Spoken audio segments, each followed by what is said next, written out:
Менің сабындарымның ерекшелігі эфир майларынан жасалған, химиялық қоспасыз, таза өнім, гипоаллергенді, күнделікті тұрмыста қолданылатын иіс сабындар, хош иісті.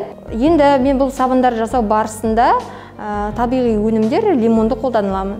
Лимонның құрамында барлығыңыз білесіздер, витамин С бар. Бұл адам қолын жуғанда немесе бетін жуғанда балғындықпен нәр беретінін білесіздер. Тағы бір сабынның түрі, ақжелкен қосылған сабын түрін жасаймын. Бұл ақжелкеннің құрамында көптеген витаминдер топтамасы бар.